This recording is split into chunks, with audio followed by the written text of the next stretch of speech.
بسم اللہ الرحمن الرحیم۔ السلام علیکم، ویلکم ٹو مائی چینل کہانیاں۔ ہر آنے والی نیو ویڈیو اپڈیٹس کے لیے چینل کو سبسکرائب کر کے بیل بٹن کو آن کر دیں تاکہ آنے والی نئی ویڈیو کی اپڈیٹڈ نوٹیفیکیشن آپ کو وقت پر مل سکے۔ شکریہ۔ تو چلیے آج کی کہانی کی طرف۔ خوف کی وادیوں میں غوطے کھاتی ایک پراسرار آسیبی کہانی۔ کیا مطلب؟ کیا ہوا؟ میں نے چھوٹتے ہی پوچھا تھا۔ مکافات عمل، اس نے اسپاٹ لیجے میں جواب دیا۔ کیا مطلب؟ میں چونک گیا۔ مطلب یہ، وہ مسکرایا، جس دولت کے لیے زویا نے مجھے دھوکہ دیا اور آج اسی دولت کے لیے وہ زویا کو مارنا چاہتا ہے اور اس لڑکی سے شادی کرنا چاہتا ہے۔ اوہ، لیکن میں ایسا نہیں ہونے دوں گا۔ اس کی آنکھوں میں غصہ ابھر آیا تھا۔ یہ یہاں کیا کر رہے تھے؟ میں نے باہر نکلتے ہوئے پوچھا۔ زویا کو سینما ہاؤس پسند نہیں۔ اگر وہ دونوں کہیں اور ملتے تو پکڑے جانے کا ڈر ہو سکتا تھا۔ اس کی بات سن کر میں خاموش ہو گیا۔ وہ لوگ تھوڑی دیر تک وہیں بیٹھے رہے اور پھر وہاں سے نکل گئے۔ امی ابا میری جاب کا سن کر بہت خوش ہوئے تھے اور یہ اسی روز کی بات ہے۔ شام کا وقت تھا، موسم بڑا ہی سہانا تھا۔ میں اپنے گھر میں تھا۔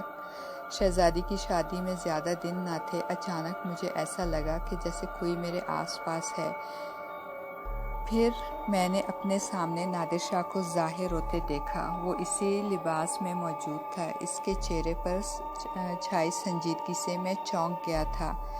کیا بات ہے؟ تم اتنے سیریس موڈ میں کیوں ہو؟ میں نے مسکراتے ہوئے کہا۔ میری بات سن کر وہ خاموش رہا اور پھر بولا، آج زویا اور کامران کی شادی کی سالگرہ ہے اور میں چاہتا ہوں کہ وہ زویا کو کوئی نقصان دے اس سے پہلے میں اس تک پہنچ جاؤں۔ کامران اسی بندے کا نام تھا جو سینما ہاؤس میں ملا تھا۔ تو تم مجھ سے کیا چاہتے ہو؟ تم مجھے اپنے جسم میں داخل ہونے کی اجازت دو پلیز، تاکہ میں اپنا بدلہ لے سکوں۔ وہ تو ٹھیک ہے، مگر اگر وہ زویا کو مارنا چاہتا ہے تو کیا پرابلم ہے؟ تمہارا بدلہ بھی پورا ہو جائے گا، بعد میں تم کامران کو مار دینا۔ نہیں، زویا سے بدلہ میں خود لینا چاہتا ہوں۔ اس کی آنکھوں میں غصہ در آیا تھا۔ اس کی کیفیت کو دیکھ کر میں چونک گیا۔ اس کی آنکھوں میں غصہ اور چہرے پر عجیب سے تاثرات تھے۔ تو تم میرے جسم میں داخل ہو سکتے ہو۔ یہ جملہ میں نے نہایت ڈرتے ڈرتے ادا کیا تھا۔ اس جملے کو ادا کرتے ہی میں نے دیکھا کہ نادر شاہ کی آنکھوں میں خوشی کے تاثرات ابھر آئے ہیں اور پھر اس نے دھوئیں کا روپ اختیار کرنا شروع کر دیا۔ اچانک میرے کانوں نے ہلکی ہلکی گھنٹیوں کی آوازیں سنی۔ مجھے ایسا لگا کہ کسی نے میرے دل کو اپنی مٹھی میں جکڑ لیا ہو۔ میری آنکھوں کے سامنے اندھیرا سا چھانے لگا تھا۔ پھر اس دھوئیں کو میں نے اپنے ارد گرد منڈلاتے ہوئے دیکھا۔ اچانک مجھے ایک جھٹکا سا لگا اور پھر مجھے کچھ ہوش نہ رہا۔ آنکھ کھلی تو میں نے اپنے آپ کو ایک بنگلے کے سامنے پایا۔ مجھے اپنے جسم نہایت بھاری بھاری سا محسوس ہو رہا تھا۔ رات کا وقت تھا، میرے اندازے کے مطابق شام کے 7 بجے ہوں گے۔ اچانک مجھے ایسا لگا کہ جیسے کوئی مجھے اس بنگلے میں داخل ہونے پر مجبور کر رہا ہو۔ میں آہستہ آہستہ سے چلتا ہوا اس بنگلے تک جا پہنچا۔ اس کے نیم پلیٹ پر نادر شاہ لکھا صاف نظر آ رہا تھا۔ اس کا مطلب ابھی زویا نے نیم پلیٹ تبدیل نہیں کروائی تھی۔ جیسے ہی میں نے بنگلے کے گیٹ پر ہاتھ رکھا، اسی پل میں ایک کرخت آواز سنائی دی۔ کون ہے؟ میں نے مڑ کر دیکھا تو وہ چوکیدار تھا جو اپنے کیبن سے باہر نکل رہا تھا۔ وہ مجھے شک بھری نظروں سے دیکھ رہا تھا۔ میں اندر جانا چاہتا ہوں۔ مجھے اپنی آواز سن کر خود حیرت ہوئی تھی، کیونکہ آج تک میں نے کسی سے سخت لہجے میں بات نہیں کی تھی۔ مجھے ایسا لگا جیسے یہ میری آواز نہیں ہے۔ کیوں؟ تو لارڈ صاحب ہے کیا؟ وہ ہنس کر بولا۔ ہاں، یہی سمجھ لو۔ اپنی آواز سن کر میں دوبارہ چونک پڑا اور چوکیدار بھی چونک پڑا۔ دوسرے ہی پل اس کے چہرے پر خوف کے اثرات ظاہر ہونے شروع ہو گئے، کیونکہ اب میرے حلق سے دو آوازیں نکل رہی تھی۔ ایک آواز میری تھی اور دوسری نادر شاہ کی۔ وہ کیفیت اب بھی مجھے کچھ یاد ہے جب نادر شاہ کی روح میرے جسم کے اندر داخل ہوئی تھی۔ اپنے جسم کو میں نے بے حد بھاری محسوس کیا تھا۔ مجھے صاف معلوم ہو رہا تھا کہ میں کیا کر رہا ہوں، لیکن یہ سب کرنے میں میرا اپنا عمل دخل نہ تھا۔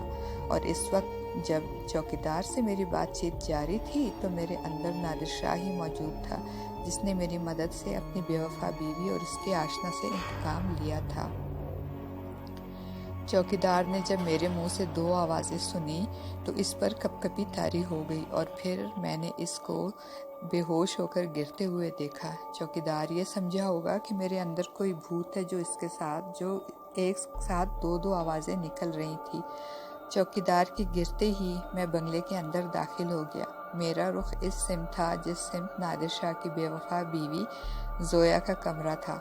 मुझे यूं लग रहा था कि मैं जैसे हर रास्ते से वाकिफ़ हूँ और सारे रास्ता मेरा जाना पहचाना हो, और ये सब इस वजह से था कि शायद वो मेरे जिस्म में मौजूद था और मुझे कंट्रोल कर रहा था। जैसे ही मैं बंगले के मुख्तलिफ रास्तों से होता हुआ ज़ोया के कमरे में दाखिल हुआ, कमरे में कोई मौजूद ना था। ये इस कदर शानदार कमरा था कि इसको देखकर मैं हैरान रह गया। जितना बड़ा ये कमरा था, इतना बड़ा तो हमारा घर था। कमरे में कोई ना था, अलबत्ता बाथरूम से पानी के गिरने की आवाज़ें मुझे सुनाई दे रही थी। शायद वो अंदर थी और नहा रही थी। मैंने इधर उधर देखा और खिड़की पर लटके पर्दों के पीछे जाकर छुप गया। इन पर्दों के सुराख से कमरा साफ नज़र आ रहा था। पर्दे इस कदर बड़े और फैले हुए थे कि इसके पीछे खड़ा बंदा नज़र नहीं आ सकता था। ये वही कमरा था जिसमें नादिर शाह ने अपनी बीवी के साथ अच्छा वक्त गुजारा था। तो जनाब, नादिर शाह के सारे अहसासात आपको मैं अपने अल्फाज में बयान कर रहा हूँ, वरना मुझे तो इतना ख़ास याद भी ना था। जो नादिर शाह ने मुझे बताया वही मैं अपने जुमलों में तहरीर कर रहा हूँ। मैं इधर उधर देख रहा था। कमरा बेशक सजावट के एतबार से अपनी मिसाल आप था। पर्दों के सुराखों से सारा कमरा नज़र आ रहा था। अचानक बाहर का दरवाज़ा खुला, फिर मैंने किसी के कदमों की आहट सुनी। पानी के गिरने की आवाज़ बदस्तूर आ रही थी। डार्लिंग, मैं आ गया, कहाँ हो तुम? आवाज़ किसी मर्द की थी जिसकी सूरत मैं अभी तक नहीं देख पाया था। मैं नहा रही हूँ, बस 5 मिनट, ये ज़ोया की आवाज़ थी। वो नवारिद जैसे ही आगे आया, सुराख से मैंने देखा तो ये वही आदमी था जिसको मैंने कैफेटेरिया में देखा था। इसका नाम कामरान था और ये वही कामरान था जिसके हाथ नादिर शाह के खून से रंगे थे और इसके हाथ में एक पैकेट था। अचानक वॉशरूम का दरवाज़ा खुला। ज़ोया तौलिया में मलबूस बाहर निकली। ज़ोया को देखकर एक लम्हे के लिए मैं महबूत होकर रह गया। ज़ोया नहायत ही खूबसूरत औरत थी। इसका हुस्न मलकूती था। बहुत खूबसूरत लग रही हो, कामरान ने मुस्कुराकर कहा। झूठी तारीफ़ें करने का कोई फ़ायदा नहीं, मैं सब समझती हूँ, ज़ोया ने सर्द लहजे में कहा। आवाज़ नहायत खूबसूरत थी। क्या मतलब? मैं समझा नहीं। वो चौंक गया। तुम इस चुईया के चक्कर में हो ना? मैं सब जानती हूँ, और अब तुम मुझसे जान छुड़ाने के चक्कर में हो, ज़ोया चिल्लाकर बोली थी। और ये सब सुनना था कि मैंने देखा कामरान का चेहरा सफ़ेद पड़ गया था। झूठ है ये सब, मैं तुमसे प्यार करता हूँ। प्यार? इसकी आवाज़ में तंज दर आया था। तुम वो बेगैरत इंसान हो कि अपनी मंगेतर को इसलिए नादिर शाह के ऑफिस में जॉब के लिए मजबूर किया ताकि मैं नादिर शाह को फांस सकूं। तो अकेले वो दौलत मुझे तो नहीं मिली, नादिर शाह के कत्ल में तुम भी मुलविस थी। हाँ, ठीक कह रहे हो, ये सब मैंने तुम्हारे लिए किया ताकि हम एक हो सकें, और अब तुम मुझे छोड़कर ऑफिस की इस नई लड़की से शादी करना चाहते हो। ये झूठ है। मेरे लिए कल भी तुम थी, आज भी तुम हो। कामरान ने आगे बढ़कर इसको बाहों में लेने की कोशिश की। मैं अब तक खामोश तमाशाई बना ये देख रहा था। मैंने पर्दे के पीछे से बाहर निकलने की कोशिश नहीं की थी। ज़ोया इसकी बाहों से खुद को छुड़ाते हुए बोली, क्या ये दुरुस्त नहीं कि तुम आज सिनेमा हाउस में इस लड़की के साथ थे और मुझसे जान छुड़ाने की बातें कर रहे थे? ज़ोया चिल्लाकर बोली। मैंने देखा कि इसी पल कामरान यकदम जैसे सटपटा सा गया हो। तो तुम मेरी जासूसी करती हो? कामरान ने धीरे से कहा। हाँ। चंद लम्हे तक सोचने के बाद कामरान धीरे से बोला, मुझे तुमसे यही उम्मीद थी ज़ोया। मैंने तुम्हारे लिए क्या नहीं किया? तुम्हारे शोहर को मारा, लेकिन तुमने मुझे अपना गुलाम बनाकर रखा, पैसे का मोहताज कर दिया। हर ज़रूरत के लिए मुझे तुम्हारे सामने हाथ फैलाना पड़ता है, इसलिए मैंने सोचा कि तुमसे जान छुड़ा ही लूँ। तुम्हारी मौत के बाद तुम्हारी सारी दौलत मेरी होगी क्योंकि मैं तुम्हारा शोहर हूँ। कामरान के लहजे में सफाकी दर आई। दूसरे ही लम्हे इसने वो हरकत की जिससे मुझे पर्दे से बाहर आना पड़ा। इसने ज़ोया को एक थप्पड़ मारा जिससे वो तिवराकर फर्श पर गिर पड़ी और इसके होंठों से खून जारी हो गया। मुझे बाहर आता देखकर कामरान के चेहरे पर हैरत दर आई। दूसरे ही लम्हे वो गुस्से से बोला, कौन हो तुम? मौत का कोई नाम नहीं होता कामरान। मेरे मुंह से दो आवाज़ें सुनकर कामरान के चेहरे पर खौफ नज़र आने लगा। यही हाल जोया का भी था। इसी पल मैंने अपने वजूद से एक स्याह धुएं को बाहर आते हुए देखा और वो स्याह धुआं सिमट कर इंसानी रूप इख्तियार कर रहा था।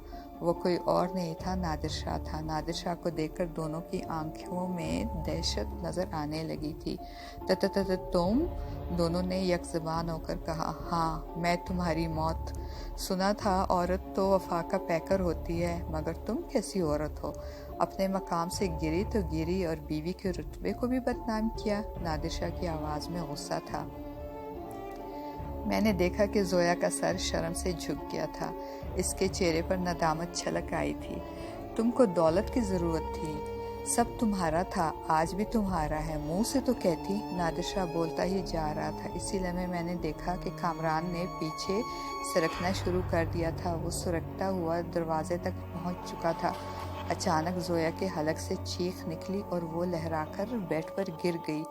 दरवाजे पर सफ़ेद सफ़ेद चावल के दाने के बराबर के कीड़े खुलबुला रहे थे। कामरान के हलक से कर्बनाक चीख निकली और वो डर कर पीछे हट गया। इसी पर नादिर शाह ने फिर धुएं का रूप लेना शुरू कर दिया और फिर वो धुआं मुझ में समा गया था। इस दौरान कामरान सिरकता हुआ दोबारा दरवाजे से लग चुका था। इसी पल मेरा हाथ लंबा होना शुरू हो गया। मुझे खुद हैरत थी कि मेरा हाथ इतना लंबा कैसे हो गया कि वो कामरान की गर्दन तक पहुंच गया।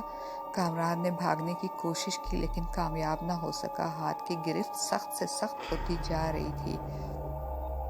मैंने इस हाथ की मदद से कामरान को फ़िज़ा में बुलंद करना शुरू कर दिया। ये सब देखकर जोया के हलक से चीख निकली। कामरान इतना बुलंद हो चुका था कि अब इसका सर छत से लग रहा था। इसी पल छत पर लटका हुआ पंखा चल पड़ा। जैसे ही पंखा चला और मेरे हलक से भी चीख निकल गई। पंखे के परों से कामरान का सर कट कर फर्श पर गिर पड़ा था। जैसे ही कामरान का सर नीचे गिरा, इसी पल जोया होश में आ गई। इसको होश में आता देखकर नादिर शाह इसकी जानिब बढ़ा था। जोया डर कर बेड पर चढ़ के पीछे हटने लगी, यहाँ तक कि वो सरहाने से जा लगी थी। मैं तुमको माफ़ करता हूँ जोया, मैंने तुमसे प्यार किया है। जाओ, एक बेवफा के लिए तुमने मुझे धोखा दिया और इसने तुमको, ये एहसास तुमको कभी जीने नहीं देगा। मेरे हलक से फिर दो दो आवाज़ें बरामद होनी शुरू हुई। फिर मेरा जिस्म झटके खाने लगा था। बेहोश होने से कबल मैंने सिर्फ इतना देखा कि जोया की आंखों में आंसू और चेहरे पर नदामत थी। दूसरे दिन के अखबारात एक कत्ल और दूसरी खुदकुशी की दास्तान सुना रहे थे। एहसास नदामत के सबब जोया ने खुदकुशी कर ली थी। नादिर शाह ने जोया को माफ़ करके ये साबित किया था कि वो अब भी उससे प्यार करता है। शहजादी की शादी में सिर्फ 2 दिन बचे थे। मैंने नादिर शाह से कहा, अब तुमने अपना बदला तो ले लिया, अब तुम अपना वादा पूरा करो। ज़रूर करूँगा। तुम इस आशिक को मरवाना चाहते हो? नादिर शाह ने मुस्कुराकर पूछा। हाँ, इसकी मौत से ही मेरी मोहब्बत को ज़िंदगी मिल सकती है। क्या इसके मर जाने से शहजादी तुमसे प्यार करेगी? और अगर ज़िंदगी में कभी इसको पता चल गया कि जाकिर की मौत के ज़िम्मेदार तुम हो तो फिर क्या होगा? नादिर की बात सुनकर मैं दंग रह गया। मुझसे कोई जवाब ना बना तो नादिर फिर बोला, वो तुमसे नफ़रत करेगी, बेपनाह नफ़रत। इतना कहकर वो रुका और फिर दोबारा गोया हुआ, दोस्त जो मज़ा बनाने में है वो बिगाड़ने में नहीं। इस लड़की को भूल जाओ और इसको खुश रहने दो। नादिर शाह की बातें वाकई समझ में आने वाली थी। मैंने हार मान ली थी। इस वाक़े को 2 साल हो चुके हैं। नादिर शाह के रूह को सुकून मिल चुका है। शहजादी के 2 बच्चे हैं। मैंने अब तक शादी नहीं की क्योंकि मैं अब भी इससे प्यार करता हूँ और शायद करता रहूँगा। मजीद का कर्ज मैंने अदा कर दिया है। शंकर का कहीं पता नहीं चला। सिनेमा हाउस की नौकरी में काफ़ी फ़ायदा हुआ मुझे और आज भी मैं इधर ही जॉब करता हूँ।